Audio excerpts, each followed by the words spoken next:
سلام، من فرناز حقیقتم و امروز آنباکسینگ مانیتور جدیدم رو داریم. خب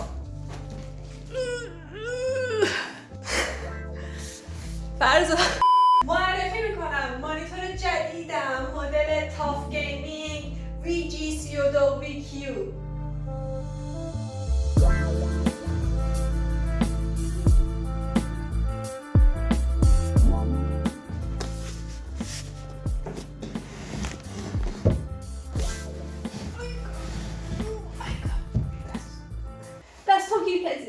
خب حالا چی شد که اصلا من این مانیتور رو گرفتم بین اون همه گزینه‌ای که داشتم؟ راستش هفته قبل من نشستم و کلی مانیتورهای مختلف رو دیدم و بین کل مانیتورهایی که دیده بودم می‌خواستم یه مانیتور AOC رو بگیرم که مدل گیمینگ بود، به نظرم چیز خوبی بود. یکی از دوستامونم اینجا داشت، تست کردم، همه چی اوکی بود تا وقتی که یهو دیدم هفته بعد پرایم دیه و گفتم خب طور نمیشه، یه هفته صبر میکنم، شاید تو پرایم دی گزینه خیلی بهتر گیرم بیاد که این بچه بود. راستش توی پرایم دی گزینه‌هایی که داشتم نزدیک 7-8 تا مانیتور تخفیف خوبی خورده بودن، ولی بین تمامشون با توجه به شرایط و هزینه که من داشتم دو گزینه بیشتر نموندش. یکی این گزینه بود، یکی دیگه هم یه دونه دیگه از همین سری مانیتورها مدل تاف گیمینگ که 27 اینچ بود و 280 هرتز بود، ولی به دلایلی که بعداً میگم من اینو انتخاب کردم. بریم آنباکسش کنیم.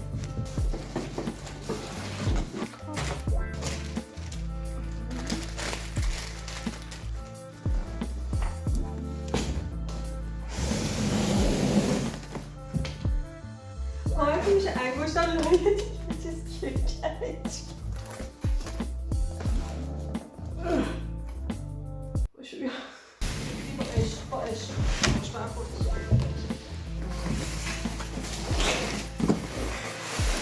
همون چسبارم دیدی؟ چسبارم؟ من نه قوی داریم 3 سال پیر شدم.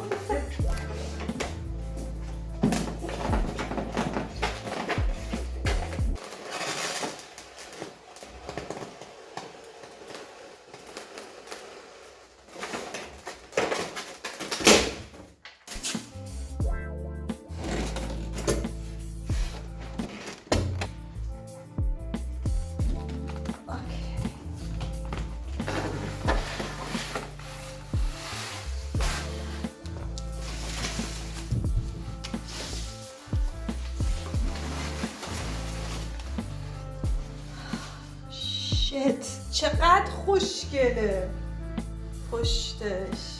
شما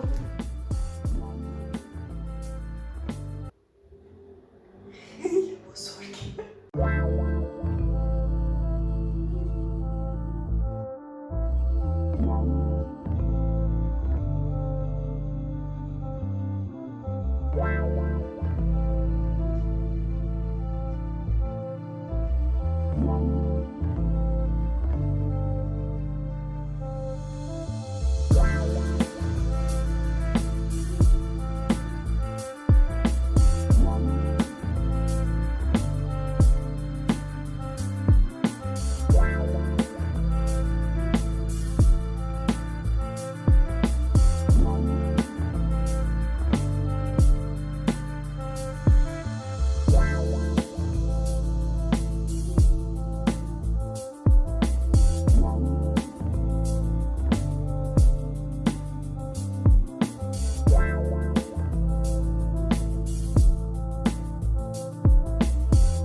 تموم میشه. امیدوارم تا اینجا رو دوست داشته باشین. دیگه میرسیم به بخش ریویو مانیتور که اونو تا وقتی که یه هفته باش کار نکنم و مطمئن نتونم راجبش نظر بدم چیزی نمیگم. چیزایی که قرار باش تست کنم کارهای گرافیکی که اصولا در روز انجام میدم، کارهای گیمینگمه، کارهای روزمره‌مه و اینکه ببینم تو اینا چطوره. مثل همیشه لایک یادتون نره، کامنت بذارید. تو کامنت ها میتونید بهم بگین که شما هم دوست دارید این مانیتور رو داشته باشین یا نه و مثل همیشه سابسکرایب یادتون نره.